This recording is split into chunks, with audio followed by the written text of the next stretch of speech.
discussing the issues that make Phoenix a world-class city. Now, On the Issues. Welcome to On the Issues. I'm Vice Mayor Jim Waring. Joining me today is our police chief, Daniel Garcia. Welcome to the show, Chief, and thanks for being on again. Nice to be here, sir. You just had your 2-year anniversary here in the city of Phoenix. Excited that you're still here. You've been working hard and everything. I want to talk a little bit about some of the things that are going on related to our police department, and if you can just talk about maybe broadly also your 2-year experience here in Phoenix. The first thing, of course, is since we've last talked, obviously we've had the tragic shooting of Detective John Hobbs, right, but many other shootings as well. Certainly been heavily reported in the newspapers. There's been a lot of issues. I've seen some statistics. Can you talk about, are these shootings on the rise? What do you think's prompting them? What can we do to stop them? You know, to classify them as on the rise, let's look at our 10-year history. Going back to 2008, we had as many as 29 police shootings. And then the number of police shootings, and once again, one is one too many, but the fact is it's ranged from anywhere from 26 to what we had last year, 31 police shootings. And that's a high number. And it's a number that concerns me.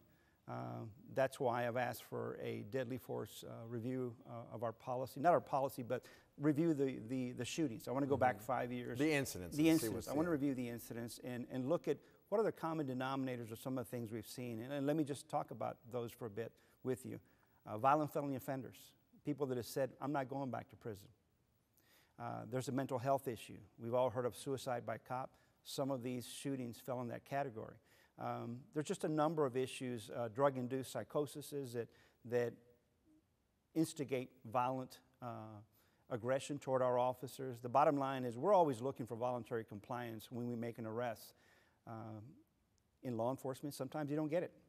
One of the big issues for me is in law enforcement, I always want my officers to be specific about what they're looking at in relation to crime. We can target property offenders or we can target violent felony offenders. And I think our community would want us to target violent felony offenders. If we can make those arrests, those are violent felony offenders that are not going to be encountering our citizens. Well, I just did a police ride-along, I guess a week ago Sunday now, with Officer Paul Smith over in the Cactus Park precinct. Right. He was a 6-year veteran. I was extremely impressed with the way he handled many different situations. I mean, right out of the box, as soon as we got in the car, first 5 minutes, there was a threatened suicide. We had a helicopter chase of a random shooter chase through the park. Obviously, I personally was on the periphery of this, but the officer I was with and others were intimately involved in this. Lots of folks on drugs were contacted. It seemed like everybody, including the people who actually called for police help, had outstanding warrants. It was quite an experience. We went from 8:30 at night to 5:30 in the morning, so I got sort of, I think, his typical experience. It was a Sunday night, but it was also a holiday. It was Mother's Day, so you know, a little more alcohol consumption perhaps. Right. But it was really fascinating to watch. Having seen that up close, honestly, I'm almost surprised there aren't more shootings. I saw a person on methamphetamine smashing his face into the plexiglass in the back of a squad car. It took basically 6 officers to hold him down. Right. Even though he was manacled effectively, they still, I assume according to procedure, they still had 6 officers had to hold him down to administer the paraffin test. It was really, I wouldn't say an eye-opening experience. I sort of knew what I was getting into when I went out, but still it was something every few minutes. And you know, the helicopter chase is probably somewhat atypical, but that was a Sunday night. So you know, certainly have sympathy for our officers who were out there. I thought he handled himself extremely well in a lot of situations. But your point about the drugs is well taken. I would have to think how many people we contacted who were clearly high on heroin or methamphetamine at the time. I think it might have been just the one methamphetamine. Right. But I mean, that must have changed things dramatically. There probably, I don't even think when you started policing there was methamphetamine, at least not in its current form. Not in its current form. Yeah. And the thing about it, the narcotic use, the escalation of the purity of the drug to induce that type of high, if you will, it's much stronger nowadays. Even marijuana, it's much stronger. In the early 70s, the percentage of the narcotic itself was very low. Now it's almost 80%. So the percentages of the narcotic use have been increased because of the purity of the drugs. Well, the toll it took, so I'm 46 years old and I'm not particularly youthful looking, as I think our viewers would probably agree. But we contacted, I would say, 7 or 8 people, all males in their 20s, between age 23, there were several who were 25, and then age 28. On first inspection, I would have sworn all of them were older than I was. I thought, wow, they're really out there. The fellow who was banging his face against the plexiglass, he just had a deep, gravelly voice, and then you look at his driver's license, and he's 25 years old. It was just shocking and horrifying. So, you know, I hate to see these self-inflicted wounds that then you guys have to deal with on a nightly basis. Is there anything you could tell our viewers about how to avoid contacting these people? Well, the thing about it is, you know, there's some peak hours, and you were driving in the peak hours of our enforcement issues. That's why we chose that time to go out. Exactly, so. And that's the thing about it is for our citizens that there's certain times of the night that you know, after 12 a.m., those kind of things that, let's face it, those are the peak hours of law enforcement work. The criminal element sometimes takes advantage of those hours because of darkness. So from a standpoint of our citizens, you know, being aware of where you're at, being cognizant that if you're running an errand, get your errand done, get back home. You know, the bottom line is that you know, the issue of being in a public venue, it always plays an integral role, and also the time of night you're out there that plays a role in being either a victim of crime. It's just a matter of fact of an issue. Well, the fellow who was, I guess, allegedly on methamphetamine, and you know, they had contacted, there was a 3-person chase through a park. They ditched the weapon, but they were confident he was the shooter. He shot a random guy taking out his garbage, and the person identified him, and the chase ensued, and they finally caught all 3 suspects. It's pretty shocking to see. I mean, it was just like a movie. They were going house to house in just a normal, typical middle-class neighborhood with the dogs. This is probably midnight. I'm sure it must have scared everybody in that neighborhood. It certainly would have scared me with the helicopter circling and everything. How's morale? I mean, having those kind of incidences on a nightly basis, you know, what does that do to morale? You know, I think first off, let me tell you, the morale of the Phoenix Police Department, I feel, is very strong right now. I really do. One of the things that I came into this organization really trying to enhance and is trying to make sure that officers understand 3 basic questions. Who are you? What do you do? And what do you stand for? And those answers are very simple. We're the Phoenix Police Department. What do we do? We uphold the law. And what do we stand for is democracy and justice. Those are what I call the basics of law enforcement. But the basics of law enforcement are very important to the men and women of law enforcement. They are very important to the men and women of law enforcement. I mean, let's face it, people that become police officers because they want to enforce the law. And that's the things you saw in just one ride along are the things that they come to understand are part of law enforcement. People don't call us when things are good, they call us when things are bad. And it's part of the work assignment and part of what we have to do. So from a standpoint of police work, I'm very excited about the police work that we're doing. This is the 2nd year in a row we've had a crime reduction. A 2nd year in a row we've answered over 640,000 calls for service. Our priority 1 response, still 5 minutes, 30 seconds. We're doing a lot of good things right, even with less officers. So to me, when you measure morale, measure the accomplishments of our organization, and we're doing very well. Well, you touched on a couple things I was going to ask you about, so way to anticipate my questions. The number of calls for service are down, correct, from say 10 years ago, by about 1/3. What would you attribute that to? You know what, I think people are actually, well, let me back up. First off, I think my officers are focusing better on not just getting in the squad car and allowing the dispatcher to dictate where you go. I want my officers to get in the squad car and have a daily plan every time they get in the squad car. And that's exactly what Officer Smith did. He knew kind of where he wanted to go. Now things you know, the chase and everything can throw you off your game. That's correct. Obviously he can't go where he needs to go when he has to help his fellow officers. But when they have a daily plan that's outside of the radio call for service, again, I've always believed that random patrols will give you random results. I want my officers to have their daily plans based on persons, places, behaviors, high priority enforcement locations, high priority offense locations. When we're that specific about how we do police work, your proactive policing is going to go up. That means on-view arrest. And your calls for service will start coming down. They'll never pass each other. The distance between calls for service is too high in relation to on-view arrests. but it can make a difference. I like for my officers to know what they're going to do every day. I don't want it to be what I call hope policing. Pull over somebody and hope he's got a warrant. Hope is a poor strategy. When you're doing police work, you have to have a plan.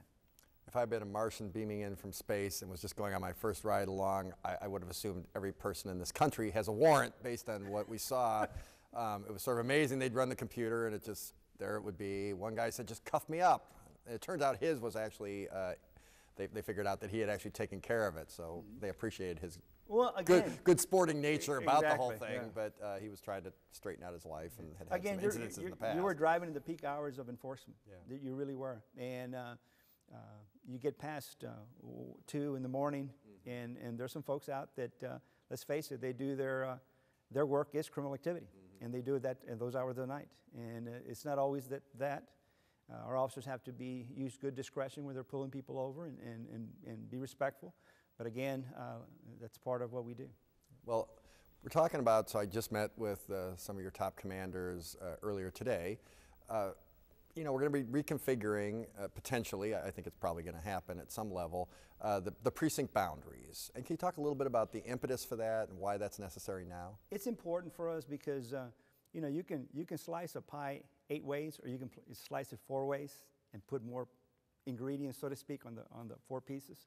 And that's kind of the philosophy we're using. Look, at one point, we're reducing the number of officers we have, so we're making our beats a little bit bigger and putting more officers to cover those areas. It's an important issue. When I look at Phoenix and I look at the fact that sometimes you have to have officers crossing major freeways at peak hours of the day and night, it doesn't make any sense to me. You've got to make sure that the police response for priority ones, you want that 5-minute response, that we've got boundaries that make sense. And sometimes the natural boundaries of the freeway dictate that for us very strongly, because you can't get across that traffic. Well, and that was a situation that the officer mentioned, because Cactus Park Precinct, which is where I was doing this light around, crosses I-17. Anybody who, I drive it fairly frequently, so anybody who's tried to cross it on the surface streets knows it could take quite a while, even for a police officer. You got traffic coming from a lot of different directions and a lot of it. And so that was mentioned. So I was pleased to see when I looked at the maps today that you're trying to address some of that, given what I had heard. And the other issues that we have to look at, you know, we're always looking at the hot spots, you know, the high crime areas in all the precinct areas, all the council district areas. And we want to make sure, again, that our focus is the 5-minute response, that we're not crossing major boundaries that prohibit us from doing that, and that we have enough officers deployed at all times, not only to address the crime issues, but from an officer safety standpoint, this will help us as well.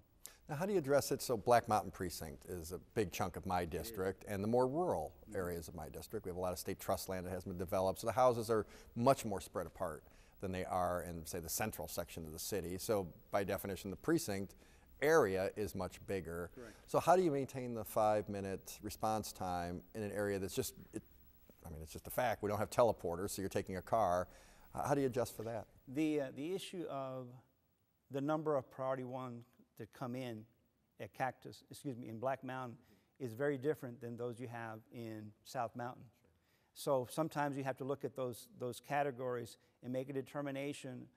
Again, are the boundaries good enough that will still allow us to maintain that 5-minute response, but also that we at least have a minimum staffing at every precinct by shift that will allow our officers to still be effective from that category. When we reach a minimum staffing level that's unacceptable for a particular shift, it encompasses that shift commander to get on the phone and make sure we got people staying over for overtime to make sure we cover those beats. Now, my understanding is the precincts were set up before I was on the council. Right. There was no Black Mountain precinct then. I think they added at least one at that point. And this was in 2010. It's my understanding that they were divvied up based on the number of calls. So everybody would have theoretically the same number of calls. But then you're crossing boundaries. Right. You have a lot of different issues in play. So this is taking in a different set of circumstances because of the shortage of officers. Correct. And trying to redistribute so there's a greater concentration of officers at the trouble spots. Is that a way to phrase that? That's a good way to phrase that. But again, I don't want my officers driving around waiting for calls to happen. I'm very big on proactive policing, on-view arrest, on-view investigations. I'm big on that issue because I think it makes a difference. Policing is a community shared responsibility. Persons, places, behaviors, high priority enforcement locations, high priority offense locations. A number of these categories are enhanced for us by the community. The community says, hey, there's a drug house in our neighborhood we need you to address.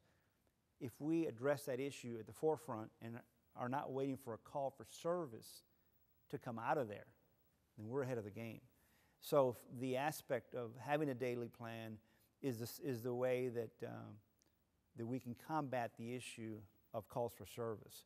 And calls for service are coming down in the city. And when I first got here, I believe we were at about 648,000. Last year we had 644,000.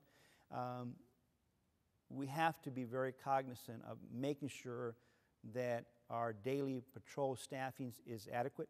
I try to maintain a 55% staffing level in patrol at all times because, let's face it, I want people to see the blue suits. The investigative process, very important for us. Very important to have investigative follow-up, but people have got to see police officers. High visibility presence is paramount to policing. And they're about, if I remember correctly, please correct me, obviously you will if I'm wrong, it's about 1,040 frontline police officers driving around in the cars. Is that generally a correct statistic for the whole city? Well, it's more around about 1,257, around that area right there. But 1,257 officers that are committed to the call answering pool. I've got to maintain that type of number at all time because, once again, from a standpoint of needing help right now, the uniformed officers have got to have that information. They have to have that backup. Traffic enforcement, uniform capacity. The SAU unit, our SWAT teams, uniform capacity. That high visibility is critically important to our city. So how much of the job is paperwork? I mean, obviously having been there for a few arrests, there was just a lot to type in. Being a fast typist seems to be a requirement of the job. It is. And there's a lot of very specific questions, and it won't let you log out till you answer them all. It's Tattoos amazing. and all kinds of stuff, and I know it helps with future crime. Yeah, technology has gotten so it's beneficial for law enforcement. It really has. It's amazing how much they could call up about an individual right away. It can, exactly. If they had a criminal history, which Yeah. in this case, pretty much everybody did. And we're going to a system now that will allow you to type in more information. It won't let you close out a No, it report does not. until you finish that information. And that's important. But you got to remember, when I started policing, we had double carbon-sided paper to make copies. So look how far we've come to this point. Cameras in the car, cameras on the officer's body, those kinds of things that we're seeing. So For technology. younger audience members, we'll refer them to old episodes of Hill Street Blues or something, because I do remember, they were always doing triplicate and everything. Exactly. So it's amazing how much that's made a difference for us. But, having technology right there with you in the form of a laptop that you can actually type in your report, do research, it's critically important for us. But yes, police work's never done until you finish the paperwork. We've talked about technology before, but again, you haven't been on the show for a couple of years, so there have been advancements even. I know we buy things every year to help our officers out in the technology component of things. Do you think it's making a big difference? I know we talked about the murder solve rate at one point at one of my community meetings. Can you talk a little bit about that and how it helps? We have a record management system that will come in place in July. We're hoping July 1st, 2014. Our record management system, not only is it a faster way to do our paperwork through computer technology, but also actionable intelligence, being able to type in information on a suspect and here it comes, it's all coming to you. So the aspect of technology is not only making us more effective, it's making us safer too, because immediately now we know who this individual is in front of us, how he's wanted, his past history. All these things are very important for law enforcement. So that's a big issue for us.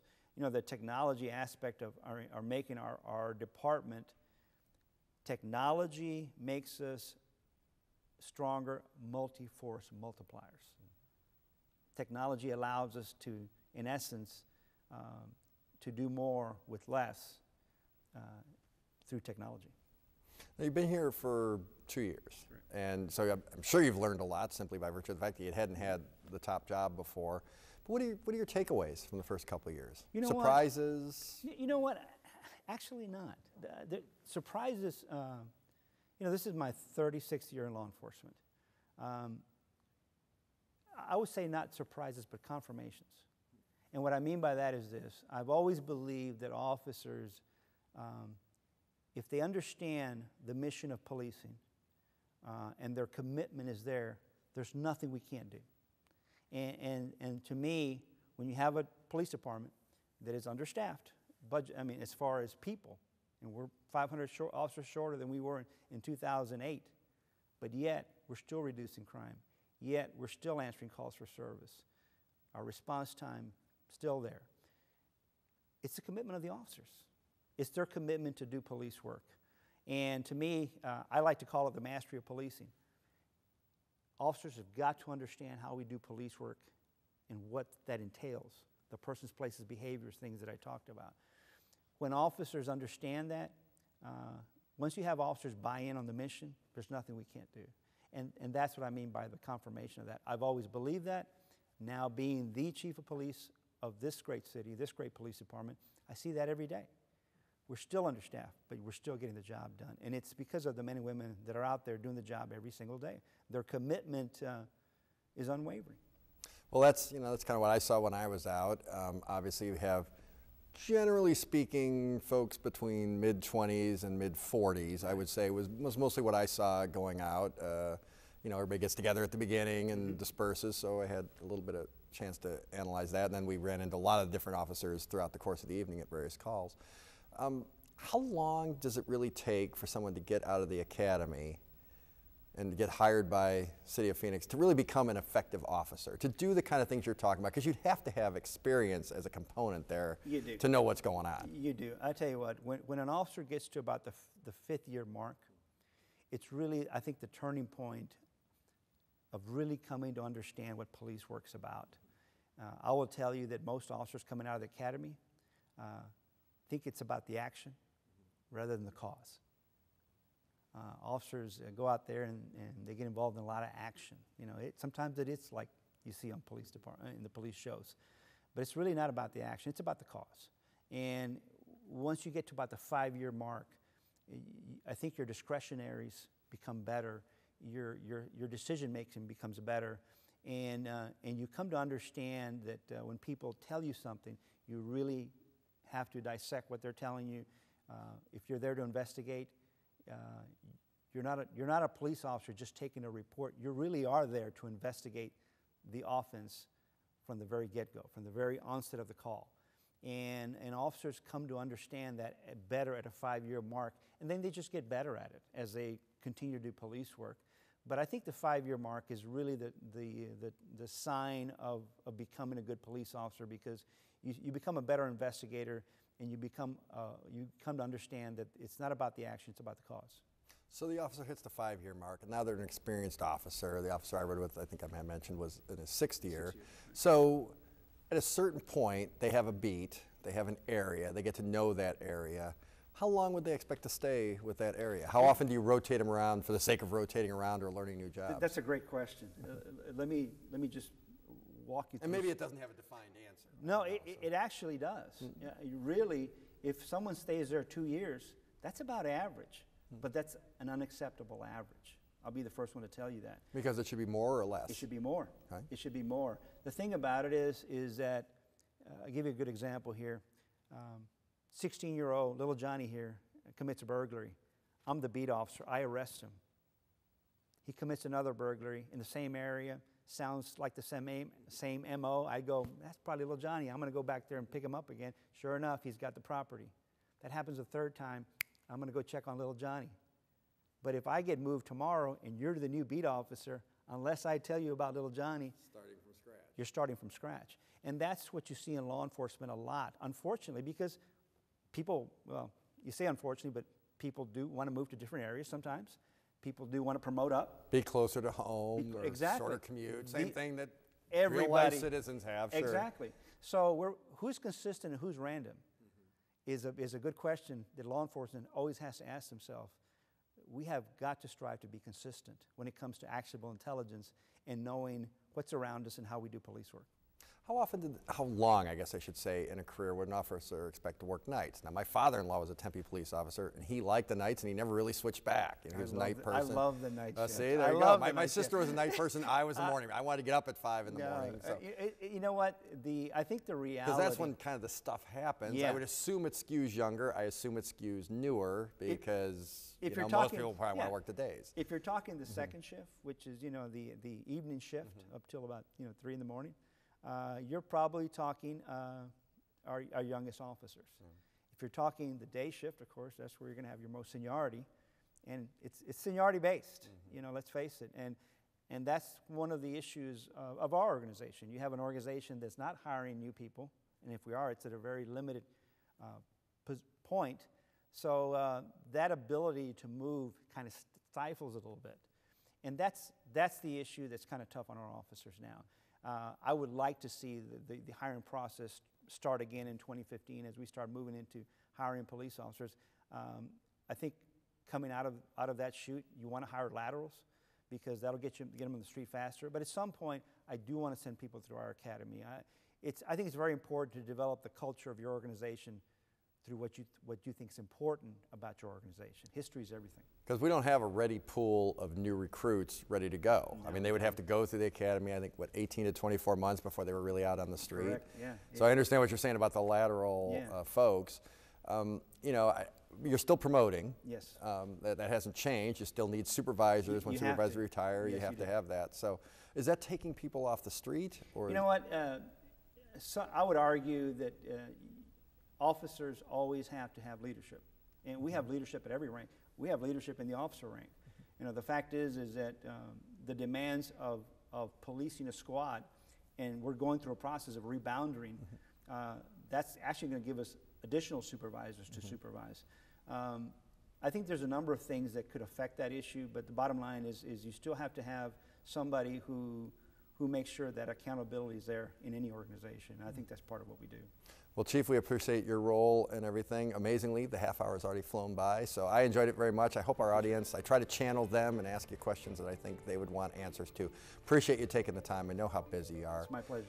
And if you have any questions or comments, please call my office at 602-262-7445 or visit my website at phoenix.gov/District 2. And we hope to see you next time on The Issues.